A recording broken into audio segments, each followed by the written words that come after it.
Hello everyone, welcome to today's video, and as you can see, we finally begun with the D-BT11 deck profiles.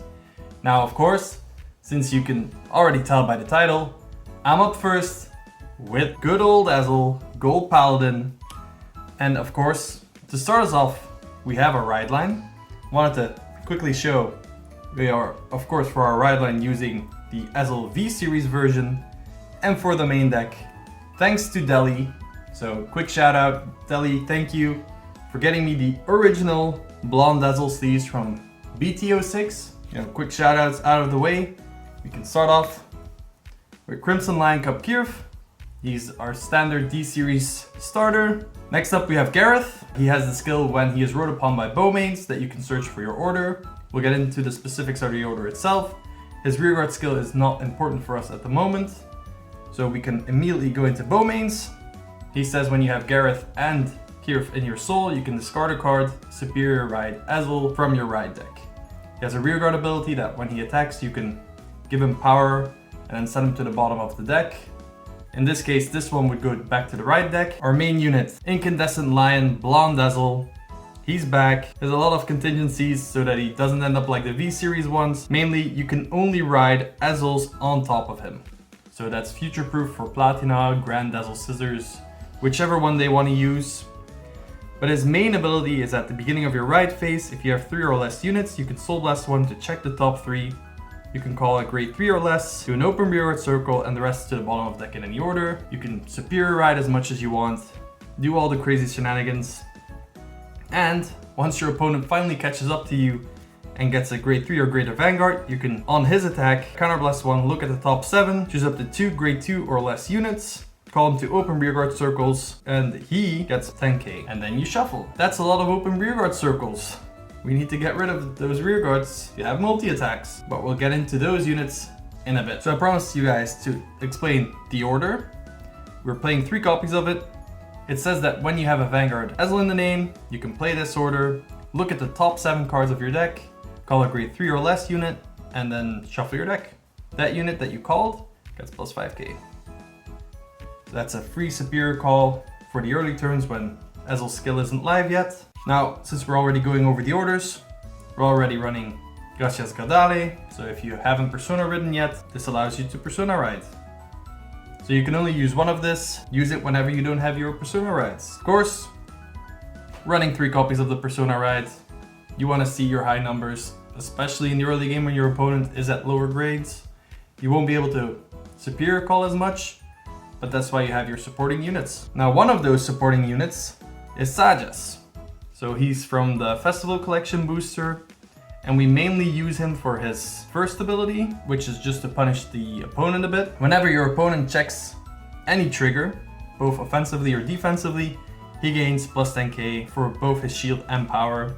His other ability is when he is attacking, you can look at the top card of the deck and then put it into soul or leave it on top, and then the rest of his skill activates. You barely ever use the rest of the skill. It's just that top check in case, at the early game you can use it, because the funny little mind game you can do is you can check the top card, leave it on top, and then they'll think, it's a trigger, but Ezel's on attack skill shuffles your deck so you won't know what the card is. But I've had people just guard because they think, the trigger is there. So keep in mind how your opponent is reacting to the state of mind of the game. And, he's a really good unit. Pretty solid. 4 copies of Forefront Knight. So when you place her other than by a card's ability, so if she gets normal call from the hand, and you played an order this turn, you can Soul Blast 1, check the top 5 cards, and call a unit, or if it's a normal order, you can add it to hand.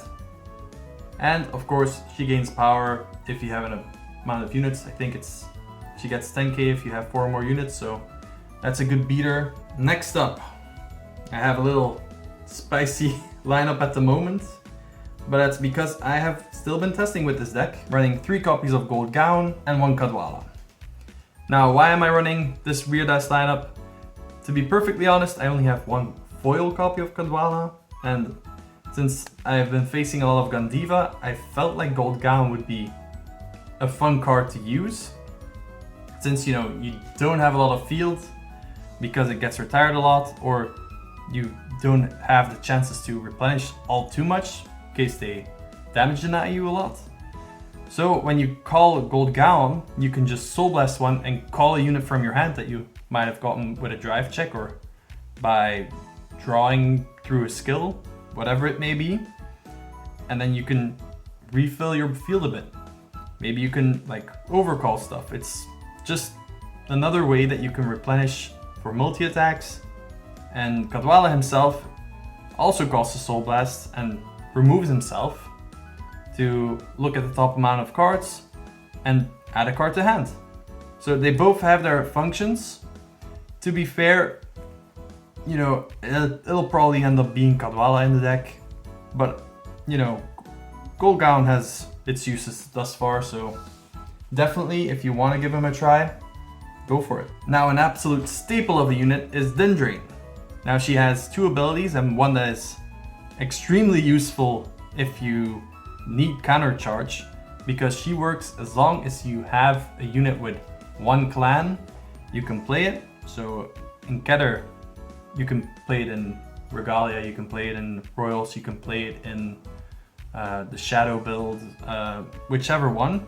But in Premium, you can only play it in Golds because she has a stipulation. But her ability does activate. So it's a Soul Blast 2 to countercharge 1.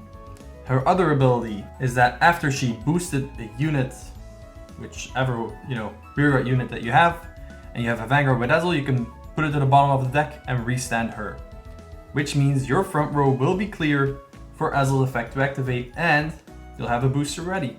So she is definitely a staple unit. Then we have 4 copies of Silverwich. She has the ability when she is placed on rearguard circle. If you have a grade 3 or greater Gold Paladin Vanguard, she gains plus 5k, and you can counterblast 1 to draw a card. So that's a little bit of an advantage. And you know, 13k hitter, if you don't see anything else to superior call, it's always useful. Now our last grade 1 will be our Perfect Guards. 1 copy of Elementalia Sanctitude. This is quite, you know, run of the mill. We'll make a little bit of space now. For our trigger lineup, we run 1 copy of the Overtrigger. It's the new one from Festival Collection, the red one, Volnut. Now his ability is, if you have a standing rearguard, you can give that unit the ability that after it attacked, you can restand it. If you did not have a standing unit or you do not have a unit, you can draw 1 and then call a card from hand to rearguard circle. That's an additional attack that you have guaranteed. Restander power, it's just a really good unit. So we run this one. 4 draws, the one that gives you plus 5k.